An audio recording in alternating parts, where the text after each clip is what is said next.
Good morning everyone. Study with Preksha channel में आपका स्वागत है। आज हम 7वीं क्लास का बीजगणित की ओर चैप्टर पढ़ेंगे।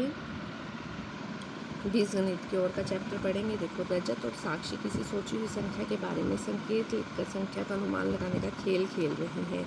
दोनों एक दूसरे की सोची हुई संख्या का पता लगाने की कोशिश कर रहे हैं। क्या आप उनके द्वारा सोची हुई संख्याओं का पता लगा सकते हैं?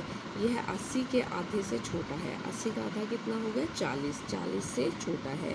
यह 3 दहाई से बड़ा। कि दहाई का अंक जो है वो 3 से बड़ा है और 4 दहाई से कम है। दहाई का अंक इकाई दहाई, दहाई का अंक 3 से बड़ा है, 4 से छोटा है, तो 3 है इसका मतलब।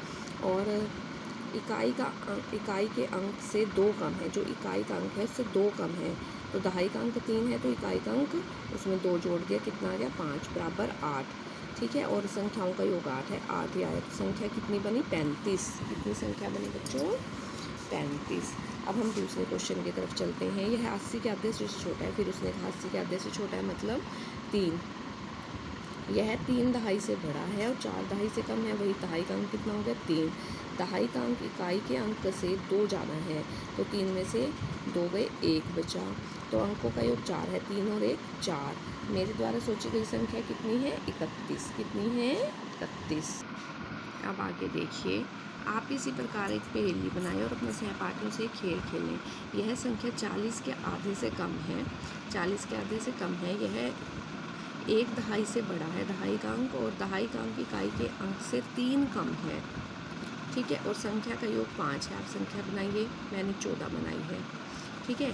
कमल, मेरे पास कुछ पेन है। दीपक के पास मेरे से 2 पेन कम है। क्या तुम अनुमान लगा सकते हो दीपक और मेरे पास कितने पेन हैं?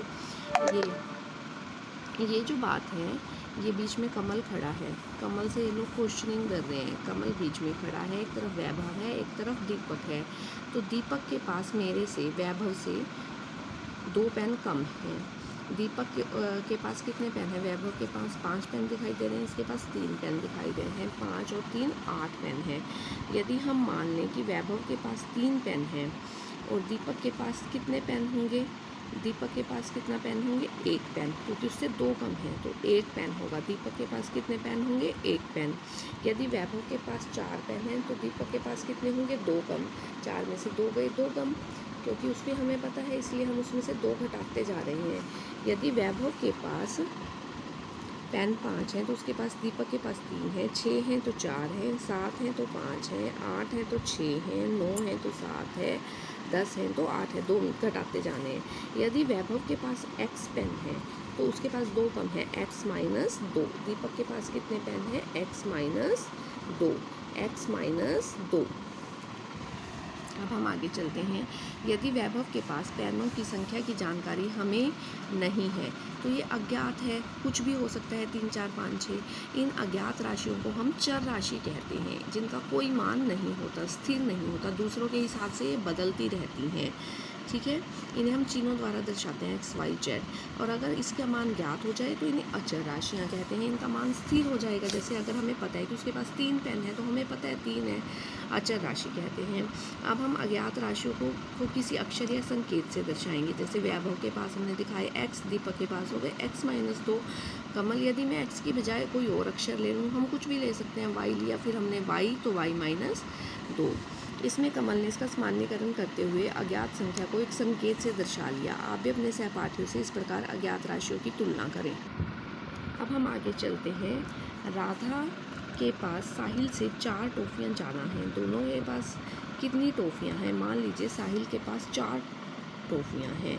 हमने लिखा, हमने पहले दर्शा लिया कि राधा के पास साहिल से 4 टॉफ़ियाँ ज़्यादा हैं। x + 4, ये तो अचर, ये किस में हो गया? चर में, जिसकी वैल्यू हमें नहीं पता। अब अचर में हमें पता है कि 4 टॉफ़ियाँ और उसके पास भी 4 हैं, दोनों के पास मिलकर 8 हो गई। गगन और आयुष कंचे खेल रहे हैं। आयुष के पास गगन से 3 कंचे कम हैं। मान लीजिए गगन के पास च कंचे हैं। च में से 3 गए, च माइनस 3। रीटा अपनी माता जी से 20 वर्ष छोटी है। रीटा की माता की आयु u वर्ष है, u माइनस 20। अमित के पास रमित से 2 गुना आम है। रमित के पास 2 गुना आम है। मोहन के पास, रमित के पास 2 आम है, मोहन के पास उससे दुगने हैं, 2 दूनी 4 आम है। मोहन के पास उससे इसी आधार पर आपको इस सारणी को पुनः करना है। रमित के पास 3 है, मोहन के पास उससे दुगने 6, 4 हैं, 8 हैं, उसके पास 10 हैं तो उसके पास 5 हैं, 8 है, 16 है, उसके पास 200 हैं तो 100 हैं, उसके पास 500 हैं तो उसके पास उसके आते 250 हैं। यदि मोहन के पास n नाम है तो रमित के पास n/2 उसका आधे हैं। यदि हम मोहन के निकाल लें तो n है तो n दुगने होंगे 2। 8 को p से गुना किया 8p, p को 8 से गुना किया तो भी 8p, 4 को z से किया 4z, 7 को y से किया 7y, 8 को f से किया 8f, y को 6 से किया 6y। इसी प्रकार विभाजन में p का आता p/2, y का चौथाई y/4, x का आता x/2, n का चौथाई n/4। कुछ व्यंजक बनाइए। 1 में 7 जोड़ना, i में i + 7, k में से 8 घटाना k - 8, m के 4 गुना, m का 4 गुना 4 गुना m, 4m में 5 जोड़ना +5, n का आधा 1/2n -4, 4 घटाना, k को 3 से गुना करना 3k, उसमें 7 जोड़ना +7, 5 को j को 5 से गुना करना 5j, उसमें से 9 घटाना -9। आगे चलते हैं। संख्याओं का जादू। एक संख्या लो x ली, उसका दुगुना किया 2x हो गया, फिर उसे 4 से गुना किया 4 दूनी 8x हो गया। ठीक है, अब उत्तर को 8 से भाग दो, 8x आया तो उसे 8 से भाग दे दिया, x आ गया। तुम्हें क्या मिला? हमें वही संख्या दोबारा से मिल गई।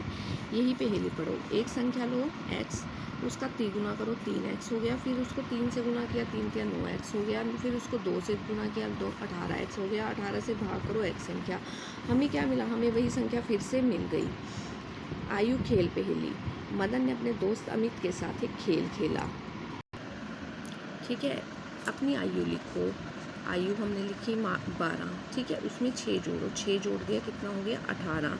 उसको 2 से गुना करो, 18 दूनी 36, कितना आ गया? 36। कितना आ गया? 36। उसमें से 12 घटाओ, कितना बचा? 24।